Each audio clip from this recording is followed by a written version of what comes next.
All right, guys, welcome back. Episode 5 of the Vegan Bikini Prep Diaries. I'm one of your hosts, Brooke, Miss Meatless Muscle, and I'm here with my co-host, Belinda. What is up, Belinda? How are you doing? I'm good. Episode 5. I'm so glad we're here. Yay. I know, we're still in it. Still in it. We did not flake out on each other yet. We're doing a really good job, but it's exciting. Thank you everybody that's been listening and commenting. We really appreciate it. And yeah, we'll keep this thing going. Yeah. So we're going to do some quick prep updates, and then we're going to finish our Q&A from last time since we didn't get to. So Belinda, what are your updates this week? I guess I have a major one in that I signed up for my next show. So I do have some updates. My show is in 2.5 weeks, but more like 2 because it's actually on a Friday and not a Saturday, which makes a difference in the math, as you know. Changes like the timing of everything. So I'm competing at Junior USA's in Charleston that last Friday of May. So I'm 2-ish weeks out and I'm doing the thing. I feel like I'm 2 weeks out, and I look like I'm 2 weeks out, and everything is going according to plan. So just Awesome. just doing that. Yep, getting close again.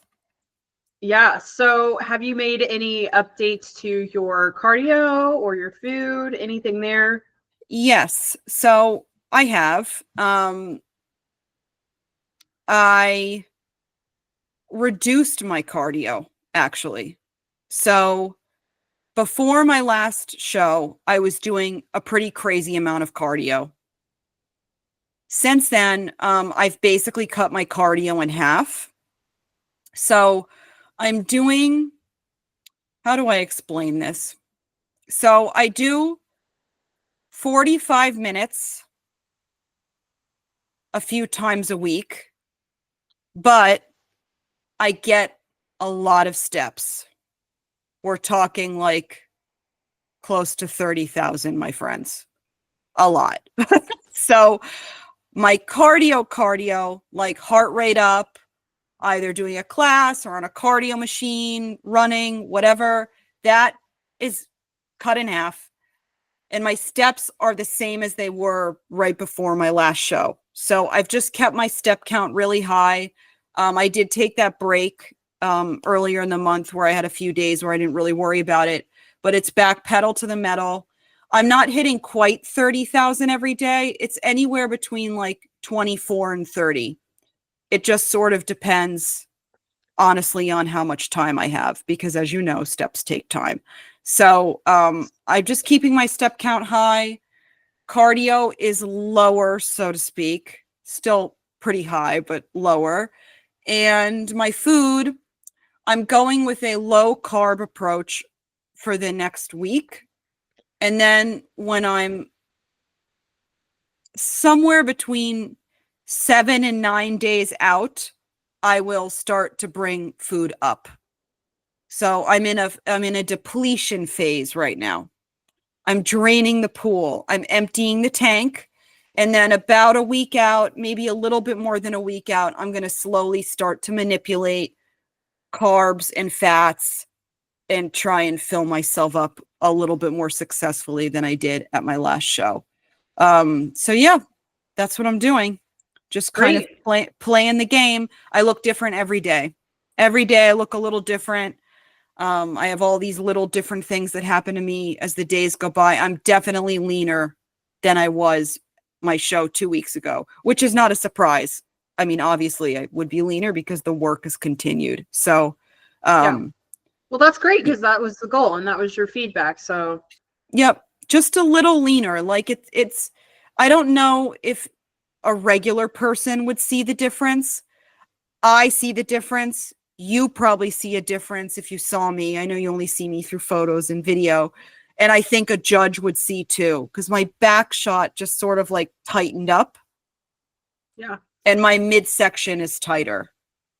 So, and those are the little things those are the little things when you're on stage in a lineup, like, you know, like you said, like maybe if you're in the gym, everybody's working out, you can't really tell the difference. But when Right. everybody's doing the same posing, they've got the same tan, the same cut bikini, you know, it's like you Exactly. can tell, this person's like just the 2 pounds leaner, but they're Yeah, the winner today. just the judges told me to be a hair leaner, and that is what I'm doing. So I think I'm accomplishing it, and I'm just gonna really try and nail that look at the end of the month. So we'll see. It's exciting though. I'm I wrote you, I'm getting in my head a little bit. I'm definitely having a little bit of the feels because this is a harder show. It's a pro qualifier. It's a natural show. Um, I'm going to be competing in open, which means all the ages. So I'll probably be quite a bit older than a lot of my competition. So I'm just kind of in my feels a little bit and, you know, been at this for a few years, and the possibility of winning my class is it's a real possibility. I mean, Yeah. why not? I won my class at my last show. Why can't I win it at the next one? So, and I did a hard show, as you know, my last show. So, I'm getting in my feels a little bit like that. This is a pretty big thing that I'm about to do, and I have to I have to bring the heat. So Yeah, I'm doing what I can. that's kind of how it is. It's like Yeah. I'm starting to feel the same way after like 2 years off.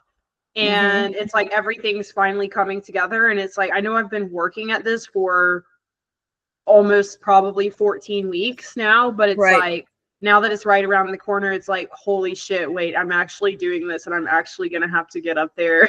Yeah, But exactly.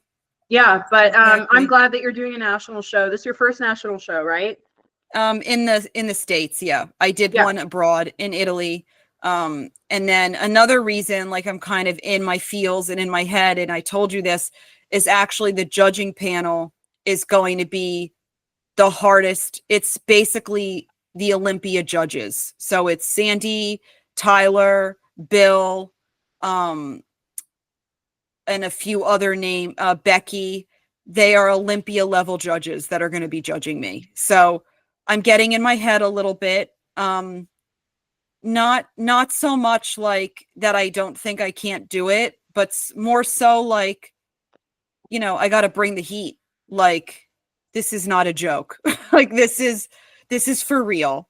And I'm glad I signed up because that gave me like the motivation that I needed to bring this shit home. Like, it signing up, paying for the show, paying for the tan, paying for the makeup, all non-refundable. So all of these little things, it's like, okay, literally every bite of food I take for the next 15 days matters. Yep. You're Every in it. decision that I make for the next 15 days, it matters. Like deciding whether I'm going to, um, I don't know, walk an extra 30 minutes on a leg day. Maybe that's not a good idea. Get into a big discussion with my husband about something, not a good idea. Just like lots of little decisions that I have to make every day to make sure that in like 2-ish weeks I look my absolute best. And so yeah, I'm okay though, and I'm excited. I'm practicing my posing a lot, like every single day. uh I'm I don't practice over 15 minutes because I find that when I practice over 15 minutes, I start to make mistakes and I get in my head a little bit. So I do it just enough that like I do my routine a few times. I'm like, okay, that looks pretty good. You know, I'm starting with my posing coach on Friday. So Yes. we have 3 lessons before my show. So Great. that's going to be great because I Yeah. think she already told me 15-minute lessons are fine because I'm experienced. She saw my video already. So 15 minutes 3 times with her, that will like refine everything because I told you, and I told my peeps in my broadcast channel this too, like my goal for the show, Brooke, is that when I go on stage, they notice me. That's what I want. I want, like, they see me and they're like, who's that? That's what I want. Because I actually got lucky at my last show. I don't think I told you this, but they actually had us do our routines first, individuals first, and then comparisons, which was interesting. I like that. Yeah. Sometimes, so anyone that's new to competing or is curious, they can do it two different ways. One way is that you do your individual routine first, and then they bring you all out on the side of the stage, and then they call out, like a first call out, second call out, and you go out on the line for comparisons. Or sometimes what they do, and I think the second type is more common, is that they bring you all out and they sort of compare you right away. Then they send you back for individuals, and then maybe sometimes they bring you back again for comparisons. At my show that I did a few weeks ago, they did individuals first. And I think that was good for me. I think because when I come out, I think you kind of do notice me on my own. When I'm by myself, you kind of notice me, I think. Like, I come out, I've got the bangs and red suit, and I'm a pretty good poser. So, I do a pretty good job up there. It's, I think when I'm in the lineup, sometimes I can get a little bit lost. And that's bodybuilding, right? That is bodybuilding. You're in a line. All the physiques are being compared. They're all so different because even though it's the same height class, everybody sort of has a different look. Some people are more athletic. Some people are muscular. Some people are skinnier. Some people are curvier. So it's easy to kind of get lost, really. So my goal is this show, my posing and presentation so good that when I come out, they're like, who's that? That's what I want. So that's the goal right now. I'm working on it. I've been sending you some videos and I feel pretty good. I just got to nail the next few weeks, that's all. Yeah. So I'm excited. Yay. Yay. What about you? So you're 7 weeks. Okay. 7 weeks from the show that I really want to do, the St. Pete Pro. So really no changes this week. I'm still slowly dropping, it needs to pick up a little bit. So I'm probably going to make some changes after I do my Thursday check-in tomorrow. Okay. And, but yeah, my macros are the same. I still have 40 minutes fasted cardio. I'm still at 14,000 steps a day. Most days I go over that. But yeah, pretty much everything's the same. My prep load so far has been 154. So I'm really trying to break that 154 and I'm just like hovering around it right now. So yeah, we'll see what tomorrow brings. I think I'm close enough that I need to push myself a little bit harder if I don't get a drop this week. Okay. Well, you're checking in tomorrow and you'll see what your coach says and you'll just keep going. Yeah.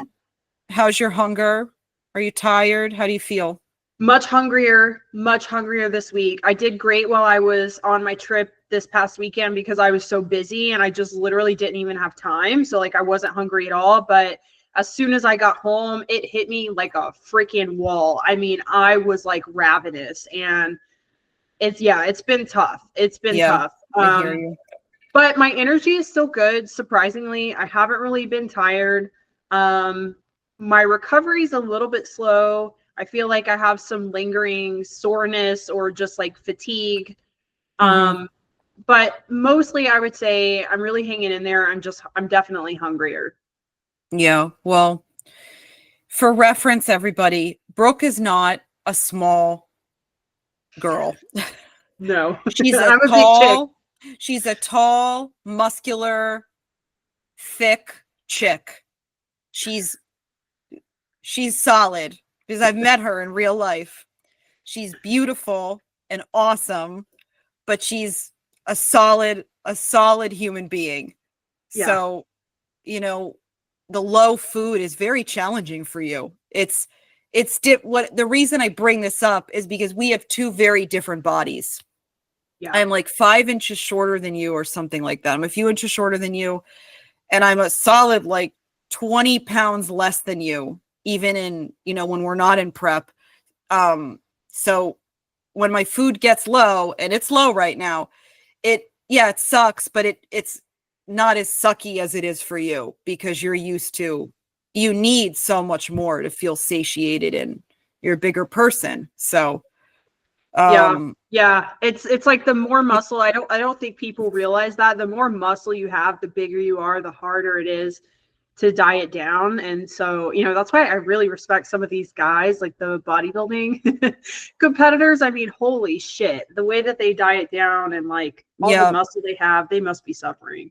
Well, a lot of the big the people that Brooke's referring to are men's open bodybuilders. So those are the really, really, really, really big guys, like the huge, the biggest guys. That's them. And actually, something interesting about them and their contest preps, a lot of them actually don't even really do cardio. A lot of them just walk on the treadmill, so some extra steps, and they just diet.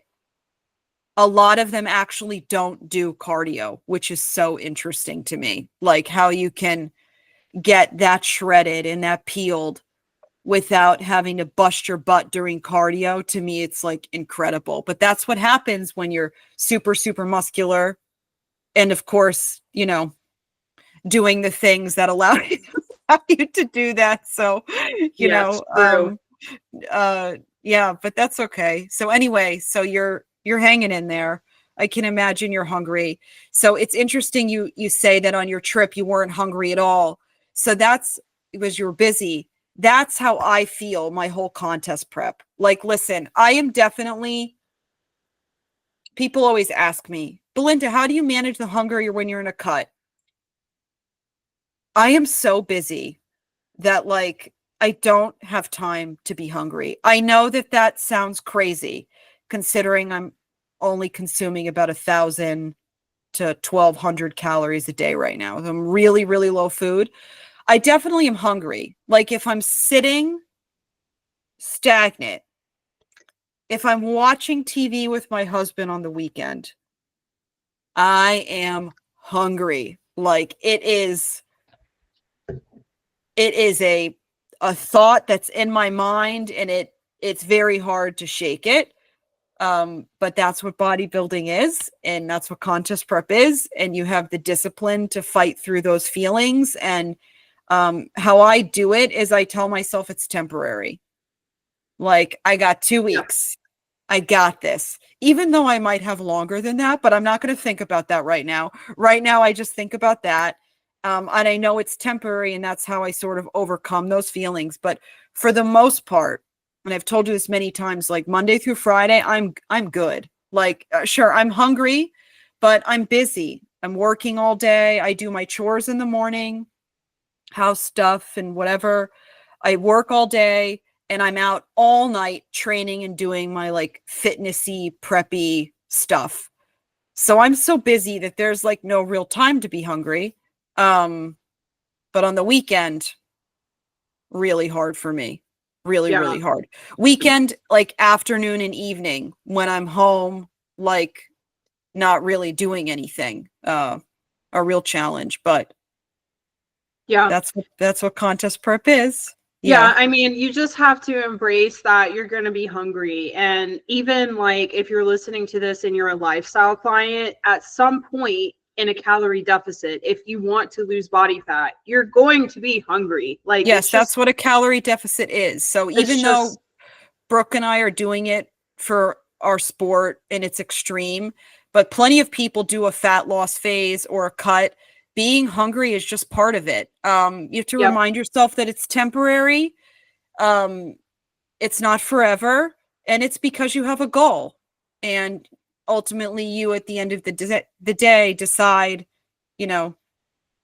what you're going to put in your mouth or not. So those are decisions you have to make on you, aligned with your goals. But anyway, okay.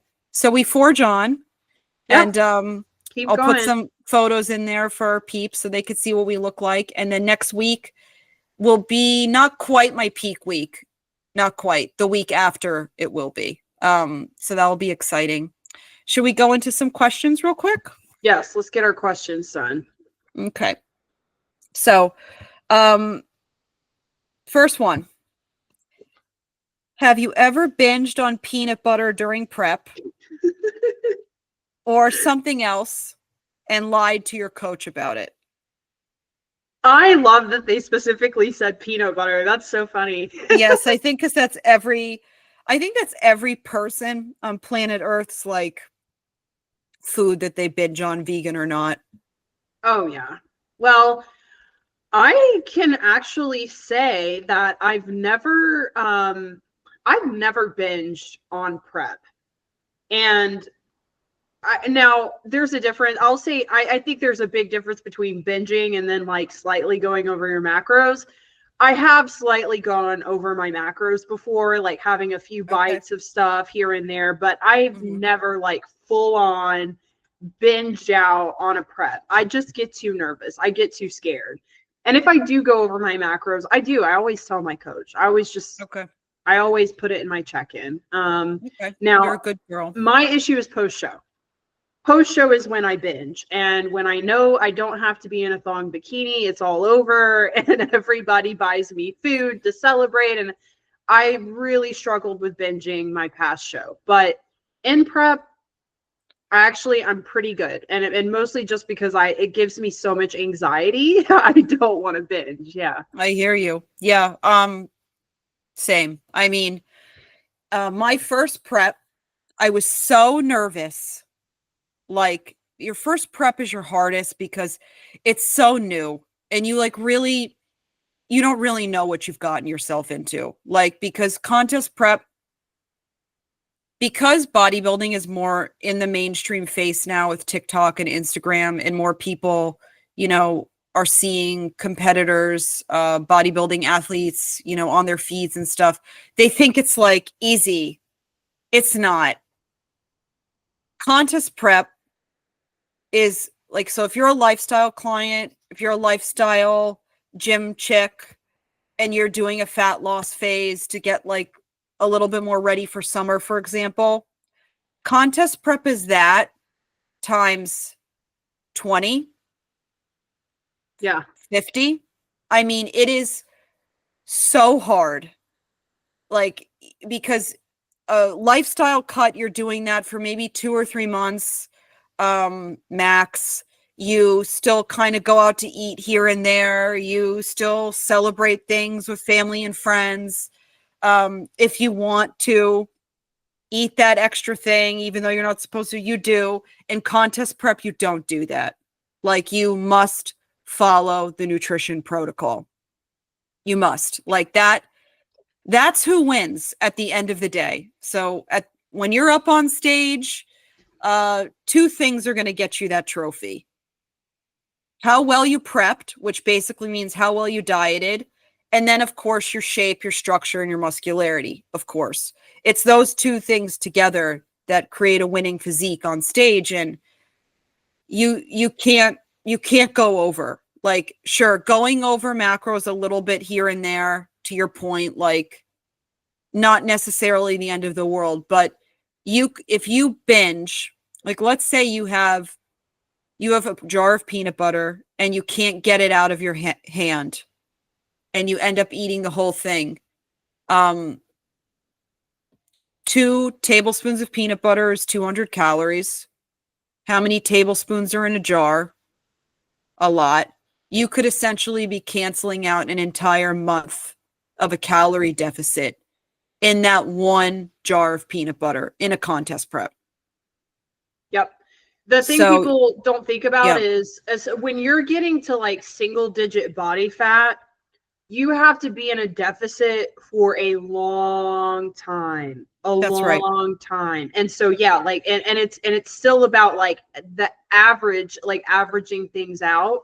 So Mm-hmm. even if you kill your macros like 6 days out of the week or like 29 days out of the month, but then Right. you binge and you have like that like 2,000-3,000 calories, like boom, it could be another week or two before your body That's right. lets go of some of that body fat again, because now it's like, oh, we're good, like we got all these calories, we'll just store some of that. And also your body is so sensitive in contest prep when you're so lean already, and you will store fat more quickly. And not that you would gain a whole bunch of fat from just binging once, but if you go off the deep end, you certainly can put body fat back on, even if it's half a pound. It's all got to go. And losing a half a pound, like when you're getting down to like 8% body fat, is freaking hard. That's right. Yeah, it's really hard. You just can't afford to binge. If you binge, you're setting yourself back another 2 to 4 weeks. So that's right. So to answer this person's question, I'm like Brooke. I've actually never binged in a prep. I have gone over my macros or what my meal plan here and there. But I'm talking like less than 500 calories. Yeah. And I'm talking like 1-2 times in a 5-month period. I mean, it's not anything. But a real binge, nope, haven't done it. I work too hard to ruin it all for like giving into a bad craving. And so that's it's that. so much money. Yeah. You pay all this money for your coach, all this money to compete. So I think about that now too. It's like, right. And I had a client one time, I was prepping, and she was like, I keep thinking to myself, I could just go out and have a pizza tonight and say fuck it all. And I'm like, well, I mean, you could, but like, oh my God, you're working so hard, and like you're paying all this money. Like, that's right. It's just not worth it to me. So, and then I think this is also what separates the good athletes from the not so good athletes when it comes to bodybuilding, because bodybuilding, the sport literally is half the year eating a lot and building muscle, the other half of the year not eating a lot and getting shredded. Like, that is the sport. That's what it is. So you're either good at it or you're not. And I'm not a contest prep coach. If I ever was to be one, I would require all of my athletes to go through a pre-prep phase of probably about 6 months to a year. The athlete needs to know how to eat to their macros and eat in a caloric profile for a significant period of time. You should never go from just eating willy-nilly to going into a contest prep, because it's like saying you want to climb Mount Everest when you've like never even walked up a sand dune. A contest prep is such a like extreme diet. If you do not go into it mentally prepared, you could cause an irreversible eating disorder and disordered eating behavior for the rest of your life. You have to be really, really careful. I went into my first prep already eating to my macros for quite some time. So like, I went into my first contest prep knowing sort of what I was up against, and I still had never been that level of disciplined before. So it's, I have never binged really. I've gone over here and there. And then when I did, I don't think I told my coach, because I think it was really only a few hundred calories. And I was like, it is what it is. But I wouldn't recommend that for anybody. And I will say, like I said, my first prep, I was so strict. I remember my first prep, I was cooking pasta for my husband. And when I cook pasta, I take a piece of pasta to test it when it's almost done. And I would take it and I'd spit it out. That's how, the one piece of pasta, that's how strict I was my first prep. I'm not like that anymore, because I know what I'm doing now, and I know how to like, navigate the food. And I will also say that I'm a different category than I used to be. Fit model is different than bikini. I do not have to be as lean as I was for bikini. I don't. So there's a little bit more like wiggle room. I don't have to spit out the pasta when I'm testing it. But excuse me, it also depends on the category you are. Because, for example, let's say you're women's figure or women's physique, you have to be single digit body fat. That is a level of peeled that you can't do any sort of cheating or binging, or you can't. Your body, like, you can't get ready. You won't be ready for stage if you do that. So I hope that answers this person's question. I'm sorry we don't have anything juicier to say, but I guess Brooke and I are both goody two shoes. That's why we're here. Yeah. I guess that's why we're here. And I guess that's why we like bodybuilding too, because I think that if you're somebody that really struggles with food noise and food thoughts, bodybuilding is probably not right for you. I would recommend you just get ready for a photo shoot instead. Yeah. You'll save a lot of money and a lot of anguish, and you can develop a better food habit that way. Diving into a contest prep, if you don't have well-versed relationship with food, probably not a good idea from a mental health standpoint. Okay, next question. Yeah. Next one. Do you also go through a roller coaster in prep where you question if you have enough muscle? Do you have self-doubt, imposter syndrome? Oh my gosh, yes. Is it bodybuilding prep if you don't? I mean, like. Yeah, I'm laughing because, like, our sport is so peculiar in that it's a subjective sport. It's literally your body up there on stage being judged. That's like literally what it is, by a human panel of judges with their own opinions and preferences, etc., being compared to the other bodies. That's what bodybuilding is. So yeah, to answer this person's question, of course. Oh my God. Yeah. Talk and about that's normal. it. Yeah. It's normal. Yeah. It's normal for everyone to feel that way, because Sure. what you're doing physiologically to your body is, like we keep saying, you're depleting. And when you're doing that, you're cutting all the carbs out of your diet, and you look flat as fuck for a really long time, but that means you're doing it right. That's right. Yeah. You know, if you're flat, like I always put that in my check-ins. I'm like, I feel so flat. And my coach is like, good. That means you're following your diet and it's working. And then you're like, I don't have that much muscle. I've been thinking that for weeks. Like all last week, I was like, oh my God, my glutes are a problem. Do I even want to compete? Because like my glutes are not where they should be. And then yesterday, I took 2 days off in a row and I pumped up like insane. Like my glutes were like popping, and I'm like, okay, no, we got this. I got this. Yeah, you're good. You're good. So it's normal. It's normal. It's part of the prep. Like your body, especially like how you were saying, you change every day. You might change every hour. Like, and when you're that lean, so it's normal. It's normal to feel like, oh, I don't have that much muscle, or I look really flat, or I have too much body fat. So I think everybody goes through that, even if you're definitely an Olympian. And then even too, with Instagram and social media, you see everybody else too. So sometimes you see your competition. Me right now, I saw on Instagram 2 or 3 girls that are going to be in my height class at my show. Of course I got in my head, like, oh, she looks really great. She looks better than me. I was definitely in my feels a little bit this past week, which is normal for me in prep. When I get really close to the end, I always get a little emotional. I think a lot of people are like that because it's such like a transformative experience, honestly, that at the end, it's like very overwhelming.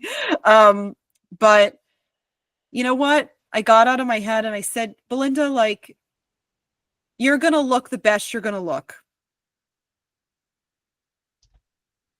So you can only control you.